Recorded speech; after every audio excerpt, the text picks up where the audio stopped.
दुरात्मा कीचक।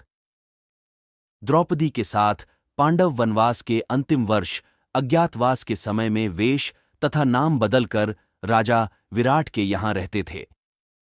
उस समय द्रौपदी ने अपना नाम सैरंध्री रख लिया था और विराट नरेश की रानी सुदेशना की दासी बनकर वे किसी प्रकार समय व्यतीत कर रही थीं।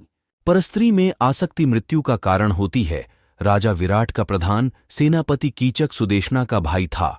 एक तो वह राजा का साला था, दूसरे सेना उसके अधिकार में थी, तीसरे वह स्वयं प्रख्यात बलवान था और उसके समान ही बलवान उसके 105 भाई उसका अनुगमन करते थे। इन सब कारणों के कीचक निरंकुश तथा मदांध हो गया था। वह सदा मनमानी करता था, तो राजा विराट का भी उसे कोई भय या संकोच नहीं था। उल्टे राजा ही उससे दबे रहते थे और उसके अनुचित व्यवहारों पर भी कुछ कहने का साहस नहीं करते थे। दुरात्मा कीचक अपनी बहन रानी सुदेशना के भवन में एक बार किसी कार्यवश गया। वहां अपूर्व लावण्यवती दासी सैरंध्री को देखकर उस पर आसक्त हो गया। कीचक ने नाना प्रकार के प्रलोभन सैरंध्री को दिए। सैरंध्री ने उसे समझाया, मैं पतिव्रता हूं, अपने पति के अतिरिक्त किसी पुरुष की कभी कामना नहीं करती। तुम अपना पापपूर्ण विचार त्याग दो। लेकिन कामांध कीचक ने उसकी बातों पर ध्यान नहीं दिया। उसने अपनी बहन सुदेशना को भी तैयार कर लिया कि वे सैरंध्री को उसके भवन में भेजेंगी। रानी सुदेशना ने सैरंध्री के अस्वीकार करने पर भी अधिकार प्रकट करते हुए डांटकर उसे कीचक के भवन में जाकर वहां से अपने लिए कुछ सामग्री लाने को भेजा। सैरंध्री जब कीचक के भवन में पहुंची तब वह दुष्ट उसके साथ बल प्रयोग करने पर उतारू हो गया।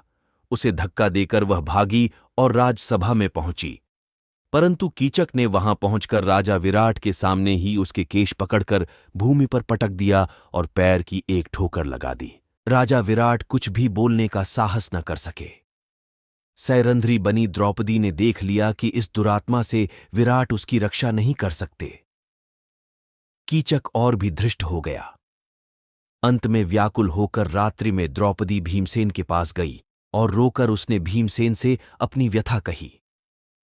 भीमसेन ने उसे आश्वासन दिया। दूसरे दिन सैरंध्री ने भीमसेन की सलाह के अनुसार कीचक से प्रसन्नतापूर्वक बातें कीं और रात्रि में उसे नाट्यशाला में आने को कह दिया।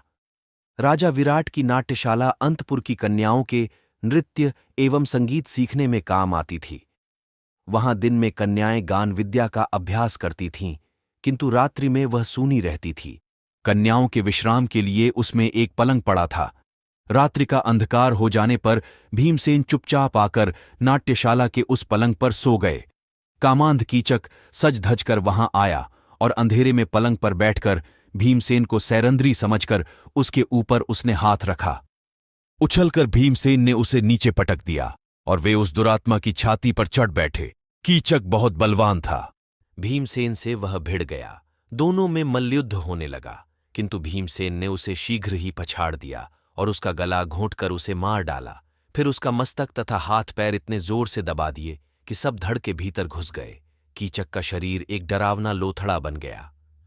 प्रातकाल सैरंध्री ने ही लोगों को दिखाया कि उसका अपमान करने वाला कीचक किस दुर्दशा को प्राप्त हुआ, परंतु कीचक के 105 भाइयों ने सैरंध्री को पकड़कर बांध लिया।